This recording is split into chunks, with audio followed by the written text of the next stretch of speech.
SHA-256 cryptographic algorithm is the bedrock of the Bitcoin network. It secures trillions of dollars. To brute force a single private key, a supercomputer performing 1 trillion guesses per second would need to run continuously for the entire lifespan of the universe.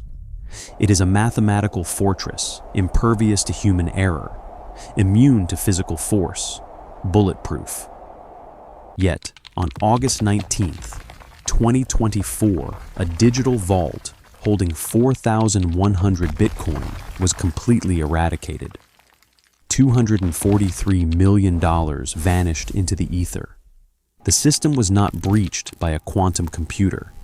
It was not dismantled by a state-sponsored syndicate of elite hackers. It was cracked by 2 kids. Malone Lamb is 20 years old. John D. L. Serrano is 21. They did not write a single line of malicious code. They did not exploit a 0-day vulnerability in the blockchain protocol. They simply made a phone call. This is not a story about the failure of cryptography. It is a clinical autopsy of human psychology. The target was a high-net-worth cryptocurrency investor living in Washington, D.C. This was not an amateur. Anyone holding $250 million in digital assets understands the absolute necessity of operational security. Hardware wallets, cold storage, seed phrases stamped into fireproof titanium plates. The architecture of his digital defense was flawless. But every fortress has a fundamental design flaw: the people standing inside it. Malone Lamb and John D. L. Serrano understood this architecture perfectly. They knew that attacking the cryptography was statistically impossible, so they attacked the biology. The operation commenced with an artificially induced state of panic. A single text message bypassed millions of dollars of physical security. The sender ID displayed on the screen was Google support. It was a simple spoofing technique easily purchased on the dark web for a few dollars. The message warned of an unauthorized login attempt, a hostile takeover of his primary email account. In the decentralized world of cryptocurrency, paranoia is the default state of existence. There is no central bank to reverse a fraudulent transaction. There is no customer service hotline. If your keys are compromised, your wealth is permanently erased. The victim read the message.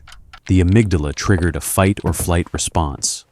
Logic was immediately suspended. Cortisol flooded his bloodstream. The trap was set. Exactly 1 minute later, his phone rang. The caller ID matched the official support number for Gemini, one of the largest cryptocurrency exchanges in the world. Jean D. L. Serrano was on the other end of the line. His voice was calm, professional, methodical. He did not sound like a 21-year-old hacker operating out of a rented apartment. He sounded like a senior security analyst. He was the manufactured solution to a manufactured crisis. Serrano informed the victim that his exchange accounts were actively being drained by hostile actors. The victim was looking at his life savings, standing on the edge of a digital cliff. Serrano offered him a lifeline. The script was a masterpiece of social engineering. Serrano instructed the victim to immediately transfer his holdings into a highly secure recovery wallet provided by Gemini, a temporary safe haven to protect the assets while the security breach was contained. It was a brilliant manipulation of trust. The victim was not being robbed at gunpoint. He was being guided. He was being helped. The hackers weaponized his own instinct for self-preservation against him. To execute a transfer of this magnitude on the Bitcoin network requires a complex series of cryptographic signatures. The victim retrieved his hardware wallet. He connected it to his terminal. He authorized the transaction. He bypassed every single protocol he had spent years building. He willingly unlocked the vault. He handed over the keys. He initiated the transfer of 4,100 Bitcoin. He watched the progress bar on his screen. He felt a profound sense of relief. He believed he had just saved his financial empire from total destruction. He did not realize he had just funded one of the largest cryptocurrency heists in human history. The transaction was broadcast to the mempool. It was picked up by a mining node. It was hashed into a block. The cryptographic puzzle was solved. The block was added to the immutable ledger. The math worked perfectly. The blockchain executed its function flawlessly. $243 million shifted across the digital expanse in a matter of minutes. Unstoppable, irreversible. The confirmation took less than 10 minutes.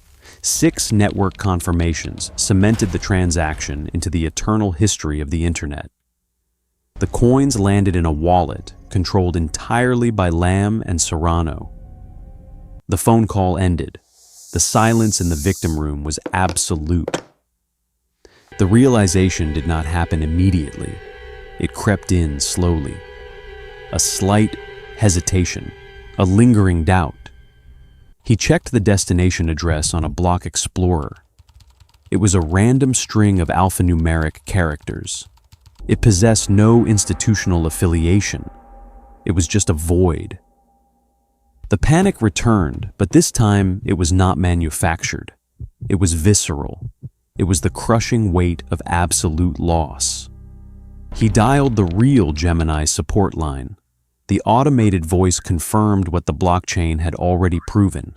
There was no recovery wallet. There was no security breach. There was only the ledger. Cold, indifferent, precise. The network did not care that he was tricked. The network only verified the signature, and the signature was valid. 2 kids had just stolen a fortune that rivaled the GDP of a small island nation without ever leaving their desks. The realization of theft in the traditional financial system triggers an immediate protocol. A victim calls the bank. A centralized authority freezes the account. A wire transfer is intercepted. The money is locked. The EA system protects the consumer.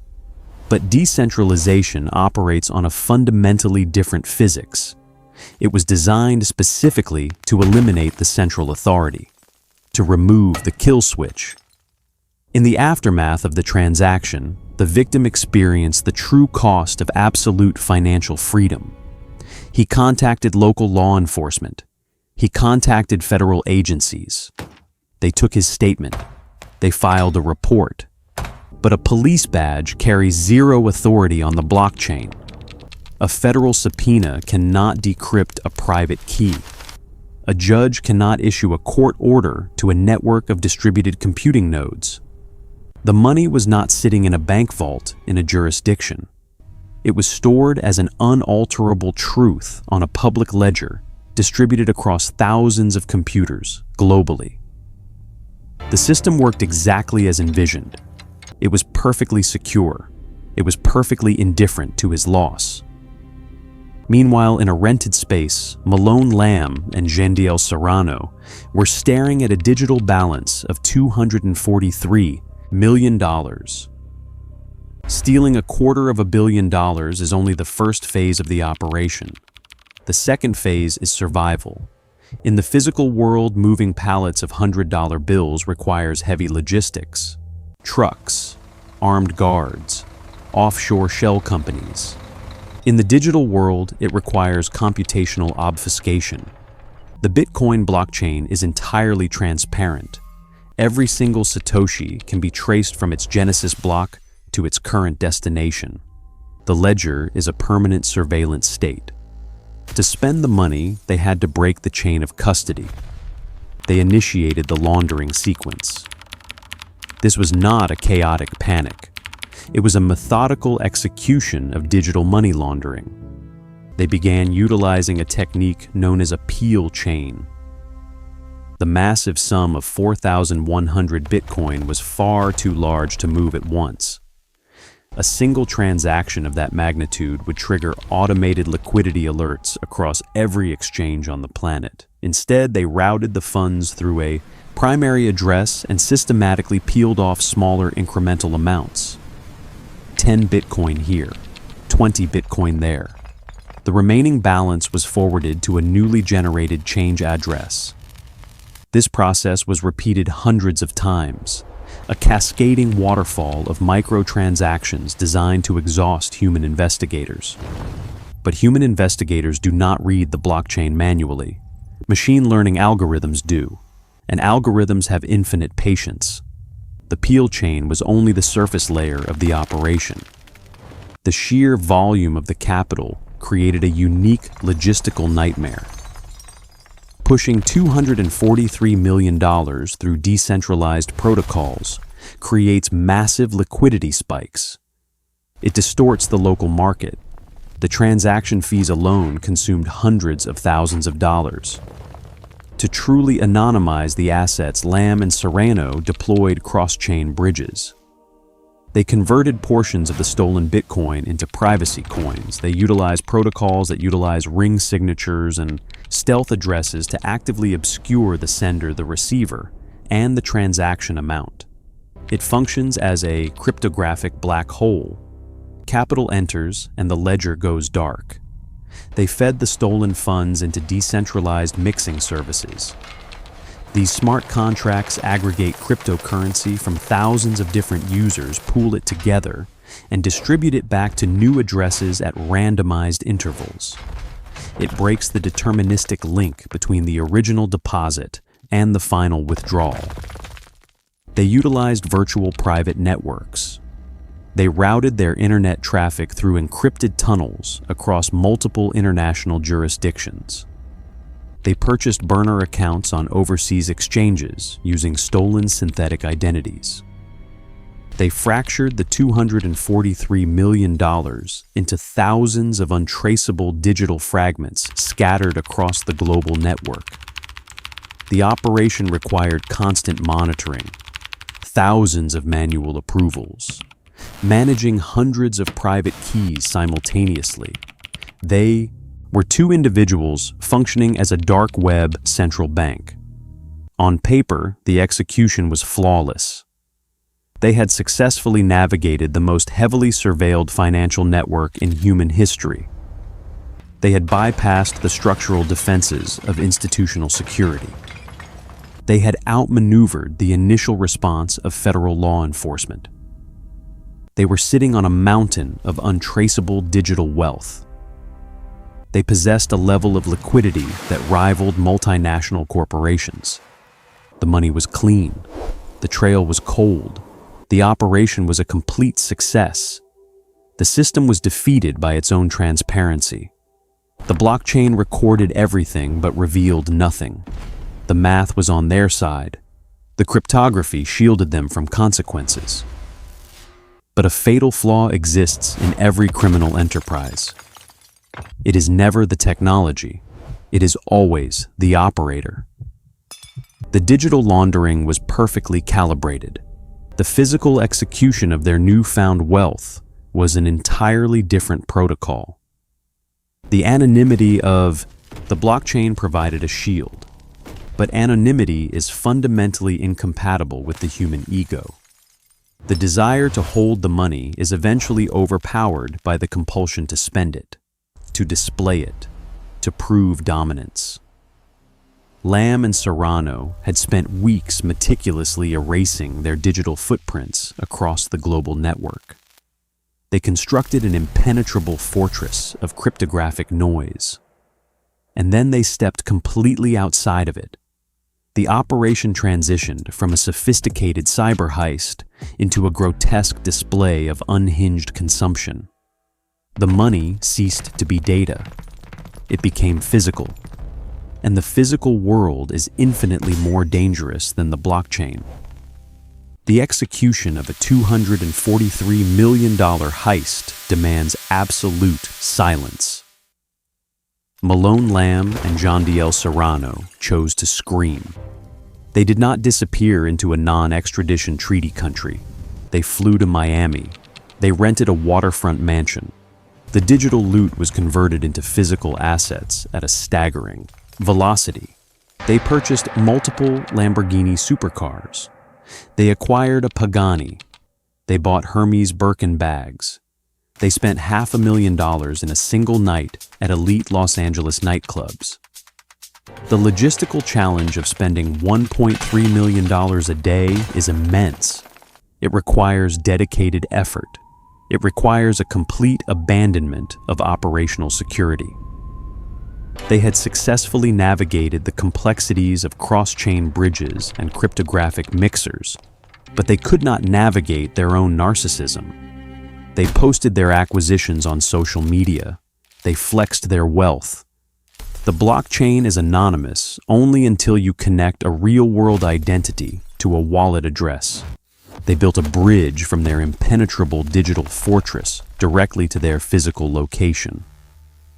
The Federal Bureau of Investigation did not need to crack the SHA-256 algorithm. They did not need to brute force private keys. They simply partnered with on-chain investigators like ZachXBT. The blockchain is a public ledger. It records every movement. The blockchain never lies. It creates an immutable trail of breadcrumbs leading directly out of the labyrinth. The investigators mapped the flow of liquidity across multiple exchanges. They identified the precise moments the digital tokens were converted to fiat currency. They subpoenaed the centralized exchanges. The FBI watched the capital flow. You cannot buy a Pagani anonymously.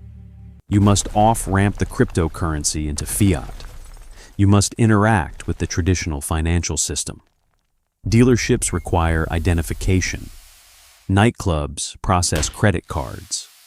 The cryptographic shield was rendered useless by a dealership receipt. The mixers hid the origin of the funds, but they could not hide the destination. The money was traced from the victim's wallet through the Peel chains directly to the car dealerships in Miami and Los Angeles. The complex laundering operation was completely bypassed by physical surveillance. The digital ghosts materialized into real space. On September 18, 2024, the FBI breached the doors of a Miami mansion and a Los Angeles estate. Lamb and Serrano were arrested. It took exactly 1 month to dismantle the perfect heist. The authorities seized the supercars. They froze the remaining assets. The $250 million empire collapsed in minutes. The entire cryptocurrency industry was built on a singular premise: trustless architecture. It was designed to eliminate the need for human verification, to replace bank tellers with mathematical proofs. It promised absolute security through cryptography. But $243 million was not stolen because the mathematics failed. The mathematics functioned exactly as designed. The vault was emptied because a human being panicked and trusted a phone call. And the masterminds who executed this flawless digital extraction were not captured because the federal government broke the blockchain. They were captured because they could not resist the biological urge to post a photograph on Instagram. The cryptographic protocol is perfect. The human operating it is the permanent vulnerability. Welcome to Shadow Dossier.